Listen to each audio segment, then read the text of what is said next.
Well, ang doktor na ito ay nagretiro na at naging isang mabuting janitor na nagngangalang Tom. Napagtanto niya na ang maruming sahig ay nagdudulot ng sakit, kaya ginagawa niya ang kanyang parte, at bilang bonus, nakakapag-haste at nakakapagnakaw siya sa bangko sa tabi-tabi. Ang kanyang pambihirang katalinuhan at kakayahan sa paglutas ng problema ay nagpapakita na siya ang pinakamatalinong janitor sa mundo. Noong mga araw niya sa paaralan, nagpanukala siya ng isang plano na epektibong nalutas ang krisis sa oil spill sa Mexico na nakakuha ng atensyon ng 8 pinakamalaking kumpanya ng langis sa mundo. Nag-agawan sila upang kunin siya kahit hindi pa siya nakakapagtapos, nag-aalok ng mga posisyon bilang executive, company stock, at taunang sweldo na $400,000. Sa kabila ng mga kamanghamanghang oportunidad na inihain sa kanya, tinanggihan ni Tom ang lahat ng alok na ito. Sa halip, tinanggap niya ang trabaho mula kay Walter Moreland sa Spain. Ang trabahong ito ay nangangailangan ng kanyang pambihirang talino upang buksan ang isang vault na itinuturing na isang engineering marvel at naglalaman ng isang bagay na hinahanap ni Walter. Sa loob ng mahigit 80 taon, walang nakapagbukas ng natatanging vault na ito. Ipinakilala ni Walter si Tom sa kanyang team. Simula kay Walter, siya ang may-ari ng isang salvage firm at ilang buwan ang nakalipas, nakakuha siya ng ilang antik mula sa isang lumubog na barko sa tubig ng Spain. Isa sa mga item sa nasirang barko ay isang set ng 3 barya na nagbibigay ng mahahalagang koordinado ng kayamanan. Sa kasamaang palad, nabigo ang salvage mission at kinumpiska ng mga otoridad ng Spain ang lahat ng kanilang nahanap. Ang mga item ay nakakandado na ngayon sa isang kamanghamanghang vault sa isang bangko sa Spain. Si Lorraine, ang ampon na anak na babae ni Walter, ang responsable sa pagpapanggap sa team. Maaari siyang magpanggap sa anumang pagkakakilanlan na kailangan ng team para sa kanilang mga misyon ng pagsalakay. Si Klaus, ang hacker, ang humahawak sa pangangailangan ng team sa paghahack. Si James, ang kanang kamay ni Walter at isang dating sundalo, ay may pinakamahusay na kasanayan sa labanan sa team. Si Simon ang namamahala sa logistics at pagkuha ng kagamitan ng team at hanggat may pera, maaari niyang makuha ang anumang kailangan ng team.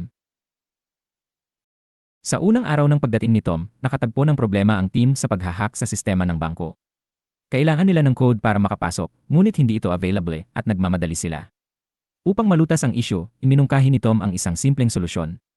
Maaari silang magpanggap bilang isang automated na voicemail recording at kunin ang code na kailangan nila mula sa isa sa mga kliyente ng bangko. Matapos subukan ang ideya ni Tom, mabilis na nakuha ng team ang kinakailangang code. Binigyan siya ng papuri para sa kanyang matalinong pag-iisip at nagtungo sa kanyang bagong apartment. Sa kanyang pangalawang araw kasama ang team, opisyal na sinimulan ni Tom ang pag-aaral sa loob ng Bank of Spain na itinuturing na pinakaprotektadong gusali sa mundo. Ang bangko ay nilagyan ng maraming sensor at kamera, pati na rin mga gwardya na sinanay na tumugon kaagad sa anumang gulo. Gayunpaman, ang pinakamalaking hamon na kinakaharap ng team ay ang headquarters ng Spanish Army na matatagpuan sa tapat ng bangko. Kapag na-trigger ang mga alarm ng bangko, 500 sundalo ang magmamadaling pumasok upang harapin ang sitwasyon. Bukod pa rito, ang security chief ng bangko ay ang dating commander-in-chief ng counter-terrorism force ng Spain. Sa esensya, si Tom at ang team ni Walter ay humaharap sa isang napakalakas na puwersa na may kakayahang hawakan ang anumang pag-atake sa bangko. Ang team ay halos walang kaalaman tungkol sa layout ng vault sa loob ng bangko. Dahil dito, kailangan nila ng scan upang makakuha ng karagdagang impormasyon tungkol sa panloob na istruktura nito. Sa kasalukuyan, alam nila na kailangan nila ng 2 susi at ang fingerprint ng security chief ng bangko upang makapasok sa vault. Upang makuha ang 2 item at impormasyon, sinimulan ng team ang isang operasyon. Nagpanggap sina Tom at Simon bilang mga janitor upang makapasok sa bangko, habang nagpanggap si Lorraine bilang isang insurance agent na espesyalista sa mga high-value na painting.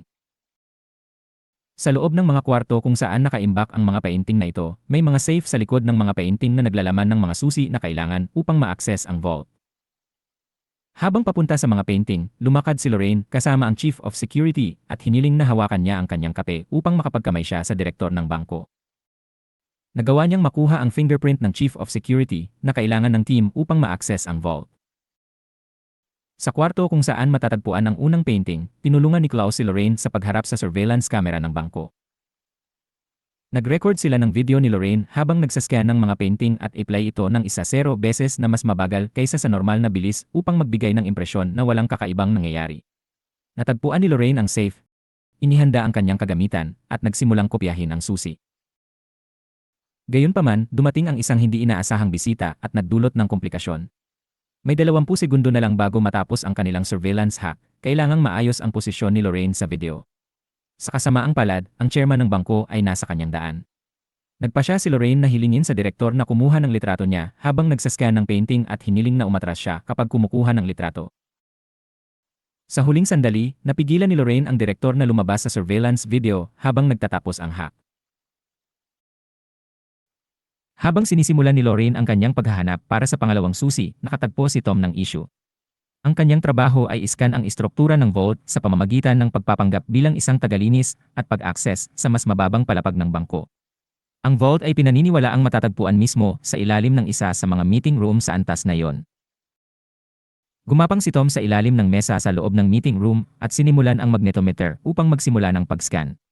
Sa kasamaang palad, pumasok ang isang grupo ng mga tao sa kwarto upang magsagawa ng meeting na nag-trap kay Tom sa ilalim ng mesa.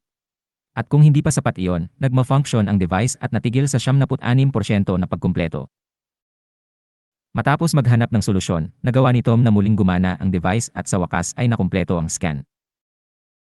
Sa kasamaang palad, nag-trigger ito ng alarm at sa pamumuno ng Chief of Security ng bangko, ang buong bangko ay naka-lockdown at ipinadala ang mga sundalo. Samantala, katatapos lang ni Lorraine na kopyahin ang pangalawang susi nang dumating ang direktor upang kunin siya. Sa gulat, nakalimutan niyang ibalik ang ninakaw na susi at isara ang safe kung saan ito nakalagay. Sa huli, nagpasya ang team na ihagis ni Lorraine ang susi kay Tom na siya namang magbabalik nito sa safe. Nagmamadaling pumunta si Tom sa ikatlong palapag, ibinalik ang susi at isinara ang safe habang tumatanggap ng babala na papalapit na ang isang gwardiya sa kanyang posisyon. Mabilis siyang nag-isip at sadyang hinayaan ang sarili na mahuli nang dumating ang gwardiya sa kwarto. Tinanong siya ng gwardiya kung ano ang ginagawa niya doon at tinanggal niya ang kanyang earphones at nagpanggap na hindi niya narinig ang alarm. Pinakawalan siya ng gwardiya. Matapos ang operasyon, sinimulan ni Tom na suriin ang panloob na istruktura ng vault. Natuklasan niya ang isang seksyon na hindi malinaw na ipinakita ng scan at napagtanto niya na naglalaman ito ng tubig. Ang vault ay itinayo sa prinsipyo ng isang weighing scale. Kung magbabago ang timbang kapag binuksan ang vault, ito ay sasara at bubuhusan ng tubig. Ngayon ay naintindihan na ng team kung paano gumagana ang mekanismo ng vault at kailangan nilang panatilihin ang isang pare-parehong balanse ng timbang. Sinimulan ni Tom na mag-isip kung paano malulutas ang problemang ito, nagtatrabaho ng walang tigil. Si Simon at James ay nakagawa ng isang makabuluhang pagtuklas habang nag-explore sa lugar sa ilalim ng bangko. Kinumpirma nila ang hinala ni Tom na may isang malaking scale sa ilalim ng bangko, ngunit sa kanilang pagkadismaya, ang kasalukuyang balanse ay 0. Bukod pa rito, natagpuan nila ang isang malaking problema na maaaring makapinsala sa kanilang mga plano. Ang mga pader ng silid sa ilalim ng lupa ay gawa sa titanium steel reinforced concrete na may matibay na panlabas na layer na halos hindi mapenetrate. Kahit na may pinakamatigas na drill bit, abutin sila ng 15 araw upang masira ang pader na masyadong matagal. Ang team ay may limitadong oras para sa heist na ito at ang pagkaantala na ito ay nagpapahiwatig na imposibleng maisagawa ang buong operasyon. Kailangang isaalang-alang ng team na sumuko. Kumuha ng sandali si Walter upang magmuni-muni at pumunta sa plaza upang panoorin ang mga tagahanga ng soccer. Habang pinagmamasdan ang karamihan ng tao, napagtanto niya na sa panahon ng World Cup Finals, ang lahat ng mga kamera malapit sa bangko ay haharap sa mga tagahanga sa plaza. Ang pananaw na ito ay nagdulot ng pagbabago sa mga plano. Sa halip na pumasok sa bangko sa pamamagitan ng underground passage, maaari silang sumalakay mula sa bubong. Mabilis na ipinaalam ni Walter ang impormasyong ito sa team, at lahat ay nakaramdam ng bagong pag-asa. Gayunpaman, ang kanilang tagumpay ay nakasalalay pa rin kay Tom at sa kanyang kakayahang maintindihan ang mga mekanismo ng vault. Nagtrabaho siya ng walang tigil hanggang sa wakas ay nakabuo siya ng isang plano upang harapin ang mekanismo ng seguridad ng vault. Upang ipakita ang kanyang solusyon, naglalagay siya ng isang tasa ng tubig sa isang timbangan na nagpapakita ng paggalaw ng balanse. Pagkatapos ay inalis niya ang tasa, nag-spray ng liquid nitrogen sa timbangan at ibinalik ang tasa sa lugar. Sa pagkakataong ito, hindi gumagalaw ang balanse dahil frozen ang timbangan. Ipinaliwanag ni Tom na ang parehong prinsipyo ay maaaring mailapat sa malaking vault scale. Ang tanging hamon ay kakailanganin nila ng malaking halaga ng liquid nitrogen upang maisagawa ang plano. Nagsimula ang operasyon ng koponan na may solidong plano nang magsimula ang laro ng soccer sa pagitan ng Spain at Netherlands. Mayroon lamang silang limitadong oras na 105 minuto upang matapos ang buong operasyon. Pumunta sila sa bubong ng bangko gamit ang zipline, pinutol ang isang bintana ng salamin at pumasok sa pamamagitan ng butas. Pagkatapos ay dumaan sila sa 100 metro ng mga tubo hanggang sa makarating sila sa pasukan ng kwarto na naglalaman ng vault. Kailangan nilang dumaan gamit ang isang portable na hagdan. Sa wakas, nakarating sila sa harap ng vault at nagsimula si Klaus sa kanyang hacking upang bigyan ng access ang koponan. Gamit ang dalawang susi at fingerprint na nakuha nila, Kanina, naharap nila ang kahanga-hangang vault. Si Simon ang kumuha sa susunod na hakbang, nag-spray ng liquid nitrogen sa scale upang simulan ang proseso ng pagyelo. Nang maubos ang mga tangke, nagsimula ang reaksyon at nagsimulang magyelo ang sahig ng vault. Pumasok ang koponan sa vault at nagsimula maghanap para sa item na naglalaman ng mga coins na kanilang hinahanap. Samantala, natuklasan ng Bank Patrol Team ang bukas na bintana sa bubong at mabilis na nagtungo sa vault. Natagpuan ni Lorraine ang mga coins, ngunit ang susunod na nangyari ay hindi inaasahan. Si James ay nagplano ng magtaksil sa koponan mula pa sa simula bilang isang undercover agent at ngayon ay layunin niyang nakawin ang mga coins mula sa kanila. Naiwan si Lorraine na walang magawa kundi ipasa ang ninakaw ng mga coins kay James. Ngunit ang kanilang pagtakas ay panandalian lamang dahil ang epekto ng liquid nitrogen ay nawalan ng bisa na nagdulot ng pag-activate ng mga mekanismo ng seguridad ng vault. Ang tatlo, sina Tom, Lorraine at James ay nabilanggo sa loob ng vault habang nagsimula ng magbaha ang tubig sa loob. Bilang isang ex-sundalo, nagamit ni James ang kanyang kasanayan sa paglangoy upang makatakas mula sa bitag at tumakas dala ang ninakaw ng mga coins. Habang tumatawag ang Chief of Security ng emergency, nagsuot ang kanyang mga tauhan at nagsimulang magmadali patungo sa vault. Nanganganib ang buhay ni Tom at Lorraine dahil halos malunod sila sa loob ng pinagbahaang vault. Walang ibang pagpipilian, si Tom ay nakaisip ng plano upang linlangin ang sistema ng vault upang magsimula ang proseso ng pagpapalabas ng tubig. Iniutos niya kay Simon na magdagdag ng timbang sa scale upang magmukhang puno ang vault. Mabilis na kumilos si Simon at inilagay lahat ng mga tangke ng nitrogen sa scale, ngunit hindi pa rin ito sapat. Nang halos mawalan na siya ng pag-asa, napansin niya ang kanyang radyo at nagdesisyon na idagdag ito sa scale. Nakakagulat, ang maliit na radyo ay sapat upang baguhin ang balanse na nagdulot ng pagtigil ng pagpasok ng tubig at nagsimula ang proseso ng pagpapalabas ng tubig. Habang ang mga sundalo ay nagmamadaling patungo sa vault, handa na silang mahuli ang mga magnanakaw. Ngunit, nang binuksan nila ang vault, nagulat sila nang walang natagpo ang tao sa loob.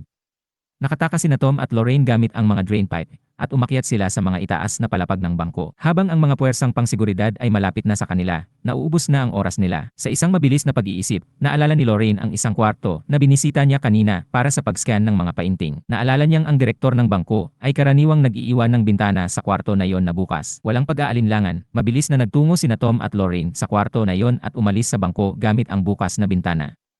Sumama sila sa karamihan sa plaza, tinanggal ang kanilang mga jacket at sumanib sa iba pang tao. Ang mga sundalong humahabol sa kanila ay halos malapit na. Pakiramdam nila ay talo na at naghanda silang sumuko.